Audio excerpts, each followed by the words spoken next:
আসসালামু আলাইকুম রহমতুল্লাহ। Dear student, আজ আপনারা সবাই কেমন আছেন? আশা করি সকলে অনেক ভালো আছেন। তো ডিয়ার স্টুডেন্ট, আজকে আমরা তামাদি আইন 1908 লেকচার 8টা আপনাদের পড়াবো। তো আমরা এর আগে লেকচার 7-এ পড়িয়েছিলাম কি এফেক্টের সূত্র পড়িয়েছিলাম 17 থেকে 20। আমরা ওখানে লেকচার 17 পড়িয়েছি, আপনাদের অলরেডি ভিডিও দিয়ে দিয়েছি। এখন আপনাদের পড়াবো আজকে 18, 19, 20। আজকের লেকচারে আপনাদের এফেক্টের সূত্র শেষ হয়ে যাবে ইনশাল্লাহ। আর ডিয়ার স্টুডেন্ট, আপনার কাছে ছোট্ট একটা রিকোয়েস্ট, যারা ইউটিউবে আমার ভিডিওটা দেখছেন, ইব্রাহিম ল স্কুলের ইউটিউব চ্যানেলটা সাবস্ক্রাইব করে দেন প্লিজ, ঠিক আছে? এবং আমি ইব্রাহিম ল স্কুলের ডেসক্রিপশনে সমস্ত লিঙ্ক দেওয়া আছে। ইব্রাহিম ল স্কুলের ফেসবুক পেজ, গ্রুপ, এগুলি মেহেরবানি করে সব ফলো দিয়ে দেন, সাবস্ক্রাইব করে দেন, ঠিক আছে? তো আপনাদের এই কাজটা করলে আমাদের এই প্রতিষ্ঠানটা আরো উন্নত হবে। তো চলুন শুরু করি আজকের ক্লাসটা। তো ডিয়ার স্টুডেন্ট, এই যে ধারা 18, এটা আপনাদের পিলির জন্য তো মারাত্মক ইম্পর্টেন্ট এবং রিটেনে কোশ্চেন আসে। 16তম জুডিশিয়াল সার্ভিস এই কোশ্চেন আসছে, জুডিশিয়াল সার্ভিস পরীক্ষায় এই কোশ্চেনটা আসছে এখান থেকে। তো ধারা 18টা এত ভালো করে পড়তে হবে যে এখানের কোশ্চেনটা যাতে আপনি পারেন, ঠিক আছে? তো খেয়াল করেন, ধারা 18তে কি বলা আছে? ধারা 18তে বলা আছে প্রতারণার ফলাফল, এফেক্ট অফ ফ্রড। ফ্রড শব্দের অর্থ হচ্ছে প্রতারণা, প্রতারণার ফলাফল। তো পরীক্ষা আসবে প্রতারণার ফলাফল কত ধারায় আলোচনা করা হয়েছে? তামাদি আইনের 18 ধারায়। আপনাদের একটা সহজ টেকনিক শিখিয়ে দিই, সেটা হচ্ছে আপনারা বলবেন 18 বছরের মেয়েরা বেশি প্রতারিত হয়, 18 বছরের মেয়েরা ছেলেদের হাতে বেশি প্রতারিত হয়, 18 বছরের মেয়েরা, 18 বছর বয়সের মেয়েরা ছেলেদের হাতে বেশি প্রতারিত হয়। এটা একটা টেকনিক আর কি, ছোট্ট একটা টেকনিক। অর্থাৎ তারা 18তে বলা আছে এফেক্ট অফ ফ্রড, অর্থাৎ প্রতারণার ফলাফল। কিসের ফলাফল ভাই? প্রতারণার ফলাফল। কিসের ফলাফল? প্রতারণার ফলাফল। ধারা 18 এফেক্ট অফ ফ্রড, প্রতারণার ফলাফল, প্রতারণার ফলাফল। ধারা 18 এফেক্ট অফ ফ্রড, প্রতারণার ফলাফল। ধারা 18 এফেক্ট অফ ফ্রড, প্রতারণার ফলাফল। প্রতারণার ফলাফল কততে বলা আছে? ধারা 18তে বলা আছে। কততে বলা আছে বলেন তো ভাই? ধারা 18তে বলা আছে। এইবার আসেন, ধারা 18 প্রযোজ্য হবে দুইটি ক্ষেত্রে। কয়টি ক্ষেত্রে ভাই? ধারা 18 প্রযোজ্য হবে দুইটি ক্ষেত্রে। কয়টি ক্ষেত্রে? দুইটি ক্ষেত্রে ধারা 18 প্রযোজ্য হবে। কয়টি ক্ষেত্রে? দুইটি ক্ষেত্রে। একটা হচ্ছে মামলা, সুট, আর একটা হচ্ছে দরখাস্ত। তাহলে মামলা আর সুট, ঠিক আছে? মামলা আর দরখাস্ত। সুট অর্থ হচ্ছে মামলা, আর অ্যাপ্লিকেশন মানে দরখাস্ত। তাহলে ধারা 18 প্রযোজ্য হবে কয় ক্ষেত্রে? দুই ক্ষেত্রে, দুইটি ক্ষেত্রে। একটা হচ্ছে মামলা আর একটা দরখাস্ত। ধারা 18 প্রযোজ্য হবে কয় ক্ষেত্রে? দুই ক্ষেত্রে, মামলা এবং দরখাস্ত। আপনারা ক্লিয়ার বুঝতে পারছেন কিনা? এবার ডিয়ার স্টুডেন্ট, যে জিনিসটা খেয়াল করবেন, ধারা 18 প্রতারণার ক্ষেত্রে by the means of fraud তিনটি কাজ হয়। কয়টি কাজ হয়? তিনটি কাজ হয়। এটা লিখিত পরীক্ষা এইভাবে করে গুছিয়ে লিখতে হবে আপনাদের। ধারা 18 এফেক্ট অফ ফ্রড, প্রতারণার ফলাফল সম্পর্কে বলা আছে, এটা দুই ক্ষেত্রে প্রযোজ্য। মামলা এবং দরখাস্তর ক্ষেত্রে এইভাবে আপনি লিখবেন। আর এই কথাটা বাই মিনস অফ ফ্রড, এই যে এই কথাটা বার কাউন্সিলের প্রিলির জন্য খুবই ইম্পর্টেন্ট। এই শব্দটা by means of fraud, by means of fraud, বলেন by means of fraud, by means of fraud, by means of fraud. আমার সাথে সবাই বলেন, বাই মিনস অফ ফ্রড, অর্থাৎ প্রতারণার মাধ্যমে। প্রতারণার মাধ্যমে তিনটি কাজ করা হয়। প্রতারণার মাধ্যমে তিনটি কাজ করা হয়। প্রতারণার মাধ্যমে তিনটি কাজ করা হয়। কোনো ব্যক্তি যদি এই তিনটি কাজের যে কোনো একটি করে, তাহলে সেটাকে আমরা বলবো তিনি প্রতারণার মাধ্যমে করেছে। কোনো ব্যক্তি যদি তিনটি কাজের মধ্যে একটি করে, তাহলে আমরা মনে করব যে এই তিনটি কাজের মধ্যে যদি কেউ একটা করে, তাহলে আমরা মনে করব সে ধারা 18 অনুসারে প্রতারণা করেছে। তো চলুন দেখেন মিলে কিনা। এক, মামলা করার অধিকার গোপন করা। এক, মামলা করার অধিকার গোপন করা। আমি একটা উদাহরণ দিব, প্রতারণার একটা উদাহরণ দিব। প্রতারণার কি দিব বলেন তো? একটি উদাহরণ দেব, ওই উদাহরণে আপনি পরিপূর্ণভাবে বুঝে যাবেন, ঠিক আছে? এক নাম্বারটা কি? মামলা করার অধিকার গোপন করা। বলেন, মামলা করার অধিকার কি করা? গোপন করা। মামলা করার অধিকার গোপন করা। দুই, সত্যের অধিকার গোপন করা। সত্যের অধিকার গোপন করা। দুই, সত্যের অধিকার গোপন করা। তিন, প্রয়োজনীয় দলিল লুকানো। প্রয়োজনীয় দলিলগুলো লুকানো। তাহলে তিনটা, কোনো ব্যক্তি যদি তিনটা কাজের মধ্যে একটা করে, তাহলে সেটা প্রতারণা হিসেবে ধরে নেওয়া হবে। এক, মামলার অধিকার গোপন করা। দুই, মামলার অধিকার গোপন করা। দুই, সত্য লুকানো। সত্য মানে টাইটেল লুকানো, সত্য লুকানো। তিন হচ্ছে দলিল লুকানো। মামলার অধিকার গোপন করা, এই যে মামলার অধিকার গোপন করা, সত্যের অধিকার গোপন করা, আর দলিল লুকানো। ঠিক আছে, এই তিনটা কথা: মামলার অধিকার গোপন করা, সত্যের অধিকার গোপন করা, দলিল লুকানো। এই তিনটা জিনিসে যে একটা করবে সেই প্রতারণা হিসেবে গ্রহণ হবে। আপনাদের একটা উদাহরণ আমি দিব, এই উদাহরণটা দিলে আপনারা একদম ক্লিয়ার হয়ে যাবেন, আপনাদের ভিতরে আর কোনো রকমের কনফিউশন থাকবে না। তো আমরা এর আগে চট করে একটা রিভিশন দিয়ে দিই ছোট্ট করে।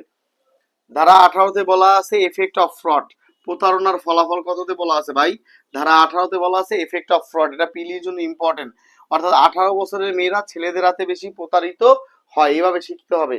দুই, এটা প্রযোজ্য হয় দুইটি ক্ষেত্রে। কয়টি ক্ষেত্রে ভাই? দুইটি ক্ষেত্রে। এই দেখেন পিলির কোশ্চেন, এক হচ্ছে মামলা আর একটা হচ্ছে দরখাস্ত।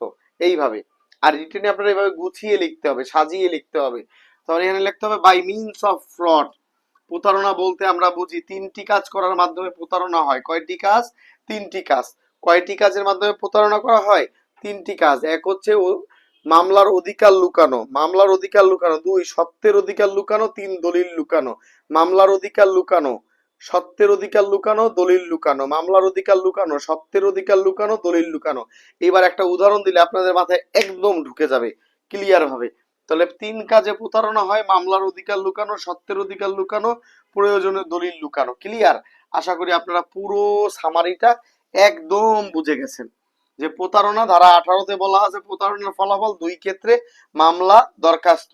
তিনটি কাজ করা হয়: মামলার অধিকার লুকানো, সত্যের অধিকার লুকানো, প্রয়োজনীয় দলিল লুকানো। আশা করি পুরোটা বুঝতে পেরেছেন। এবার চলুন চট করে একটা উদাহরণ দিলে শেষ হয়ে যাবে ধারা 18।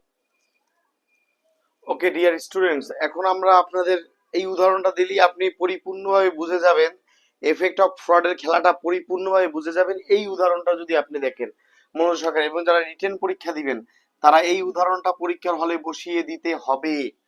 যারা রিটেন পরীক্ষা দিবেন তারা ধারা 18 লিখবেন, 18 লেখার পর দুই ক্ষেত্রে প্রযোজ্য এটা লিখবেন, তিনটি কাজ করা হয় এটা লিখবেন, তারপরে ওই উদাহরণটা লিখতে হবে। এইভাবে করে আপনাদের সাজিয়ে লিখতে হবে, নতুবা আপনারা রিটেন পরীক্ষায় পাশ করার কোনো আশা দেখা যাবে না।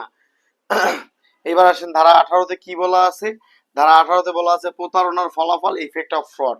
এবার এই গল্পটা মনোযোগ সহকারে খেয়াল করুন, দেখবেন মিলে যাবে। এই গল্পটা একটা মনোযোগ সহকারে খেয়াল করুন, আপনাদের দৃষ্টি আকর্ষণ করছি, খেয়াল করেন। কাশেম, কাশেম হচ্ছে কাশেম কাশেম হচ্ছে এই জমির মালিক। বর্তমানে কাশেম হচ্ছে কি এই জমির মালিক, সে হচ্ছে চাচা। আর রাজু হচ্ছে কি এই কাশেমের ভাতিজা। তাহলে রাজু কি, কাশেম কি রাজুর চাচা। কাশেম কি, কাশেম হচ্ছে রাজুর চাচা। আর রাজু কাশেমের কি হয়? ভাতিজা, অর্থাৎ চাচা ভাতিজা। ঠিক আছে? এখন রাজু জানতো, রাজু ছোটবেলা থেকে জন্মের পর থেকে তার 1 বছর বয়স থেকে আজকে 19 বছর বয়স, সে জানে যে এই জমিটা কার? এই জমিটা কাশেমের। কথাটা কি বুঝছেন? এই জমির বর্তমান মালিক কাশেম। তো কাশেম হচ্ছে চাচা, কার চাচা? রাজুর চাচা। রাজু হচ্ছে ভাতিজা। তো রাজু তার জন্মের 1 থেকে 19 বছর বয়স পর্যন্ত জানে যে এই জমিটা কার? চাচা। তো রাজুর বয়স বর্তমানে 19 বছর। তো রাজু জন্মের পর থেকেই জানে যে এই জমিটা হচ্ছে তার চাচা কাশেমের। কার? কাশেমের। একদিন কি করছে রাজু, একটা প্রয়োজনীয় কাজে কাশেম বাসায় ছিল না। রাজু কি করছে, প্রয়োজনীয় কাজে কাশেমের রুমে ঢুকছে। রুমে ঢুকে একটা আলমারি থেকে কাশেমের একটা ঘড়ি আনতে গেছে। ঘড়ি, হাতের একটা ঘড়ি। এই ঘড়ি কি করতে আনতে গিয়ে আলমারিতে গেছে, কাশেমের আলমারি খুলছে।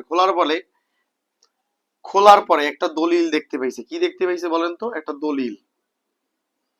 দলিল দেখতে পাইছে। তো দলিলে লেখা আছে যে অর্থাৎ এই জমির মালিক হাশেম। তো হাশেম হচ্ছে রাজুর বাপ। হাশেম কি? রাজুর বাপ। তাহলে এই যে দেখেন, খেয়াল করেন, এইখান থেকে টুইস্টটা আসছে। সে তাহলে কাশেম করছে কি? দলিল লুকাইছে না বলেন? কাশেম কি করছে? রাজুর থেকে দলিল লুকাইছে কিনা বলেন? লুকাইছে কিনা বলেন? কাশেম কি করছে? রাজুর কাছ থেকে দলিল লুকাইছে কিনা? রাজু অন্ত জানিয়ে গেছে যে আল্লাহ, এই জমি তো এতদিন আমি জন্মের পরে চাষার মনে করছি, এদি আমার বাপের জমি। তাহলে এই দেখেন দলিল লুকাই ফেলাইছে কাশেম, এই প্রতারণা করে ফেলাইলো 18 ধারায়। তারপর কি? শুধু দলিল লুকায়, দলিল লুকানোর মাধ্যমে মালিকানাও লুকাইছে। সে কোনোদিন বলে না বাবা রাজু এটা তোমার বাবা হাশেমের জমি, সে বলছে এটা আমার জমি। তাহলে এই দেখেন, সে সত্যও লুকাইছে, মালিকানাও লুকাইছে, টাইটেল লুকাইছে। এবং তার পাশাপাশি সে মামলা করার অধিকারও লুকাইছে। এখন সে আদালতে মামলাও করতে পারে না, কারণ সে তো, রাজু তো জানেই না যে এই জমিটা ওর বাপের। কথা কি বুঝতে পারছেন? তো এইভাবে এফেক্ট অফ ফ্রডটা আপনাদের লিখতে হবে। আমি আবার বলি, মনোযোগ দিয়ে খেয়াল করেন। এই জমিটার বর্তমান মালিক হাশেম, মানে এটা বর্তমানে খাতা কলমে আর কি হাশেম, মানুষ জানে আর কি এলাকার যে এটা হাশেমের জমি, সরি এটা কাশেমের জমি। এই জমির বর্তমান মালিক কে? কাশেম। এটা সবাই জানে। তো রাজু হচ্ছে কি কাশেমের ভাতিজা, কাশেম হচ্ছে চাচা, রাজু হচ্ছে আর ভাতিজা, ঠিক আছে, বাইরে পোলা। তো রাজু একদিন কি করছে, কাশেমের রুমে ঢুকছে, আলমারিতে একটা ঘড়ি নেওয়ার জন্য, ঘড়ি। তো নেওয়ার সময় তার হাতে একটা দলিল পড়ছে। ওই আলমারি যখন শোকেস খুলতে গেছে, ড্রয়ার খুলতে গেছে, একটা দলিল হাতে আসছে। দলিল, দলিলে লেখা যে এই জমির মালিক হচ্ছে হাশেম। হাশেম হচ্ছে রাজুর বাপ, যে মারা গেছে। কথা বুঝছেন? তো এইটা যখন রাজুর চোখে পড়লো, তখন সে বুঝলো যে তার চাচা দলিল লুকাইছে তার কাছে। তো দলিল লুকানোর মাধ্যমে কি হয়েছে, মালিকানাও লুকাইছে। মালিকানা লুকানোর মাধ্যমে কি হয়েছে, মামলা করার অধিকারটাও কি করছে, গোপন করছে। তখন ইফেক্ট অফ ফ্রড অনুসারে এই যে রাজু যখন থেকে এটা জানতে পারলো, রাজু যখন থেকে এটা জানতে পারলো যে এই জমিটার বাপের, তখন থেকে তামাদি শুরু হয়ে গেছে। রাজু যখনই তার ব্রেন থেকে বুঝতে পারলো যে এই জমিটা আমার, যেদিন থেকে জানতে পারলো, সেই জানার দিন থেকে শুরু করে তামাদি মেয়াদ গণনা শুরু হয়ে গেছে। আশা করি এফেক্ট অফ ফ্রডটা আপনারা খুব ভালো করে বুঝতে পারছেন। আমি আবার একটু আঙ্গুল দিয়ে বুঝিয়ে দিই, মনোযোগ দিয়ে খেয়াল করেন। এই জমির মালিক সবাই জানে, এই জমির মালিক সবাই জানে কাশেম। তো কাশেম হচ্ছে চাচা, রাজু হচ্ছে ভাতিজা, মানে ভাইয়ের পোলা, ঠিক আছে। একদিন রাজু কি করছে, রাজু কিন্তু জন্মের পর থেকে জানতো এই জমিটা কার, ওর চাচার। ও জানতো না যে এই জমিটার বাপের, ঠিক আছে। একদিন কি করলো, আলমারি খোলা ছিল, আলমারিতে চাচার, মানে চাচা কাশিমের রুমে ঢুকছে রাজু। ঢোকার পরে আলমারি খুলছে, ধর কাশিম বাসায় ছিল না, বাহিরে একটা কাজে গেছে। তো যখন এই রুম খুলছে, খোলার পর যখন গেট, আলমারির ডয়ারটা খুললো, খোলার পরে একটা দলিল খুঁজে পাইলো। এই দলিল, তো দলিলে, এই দলিলে লেখা যে এই জমির মালিক কাশেম না, এই জমির মালিক হচ্ছে রাজুর বাপ হাসেম। তখন এই যে রাজু যে জানতে পারলো এই চাচাই এত বছর আমাকে ধোকা দিয়ে খাইছে, তো এই যে দলিল লুকাইছে, তার প্রথম শর্ত মিললো কিনা, তো দলিল লুকানোর মাধ্যমে অটোমেটিক্যালি মালিকানাও লুকাইছে। দ্বিতীয়টা মিললো কিনা, প্রথম দুটো মিলছে, তাহলে মামলা করার অধিকারটাও তাকে গোপন করা হয়েছে।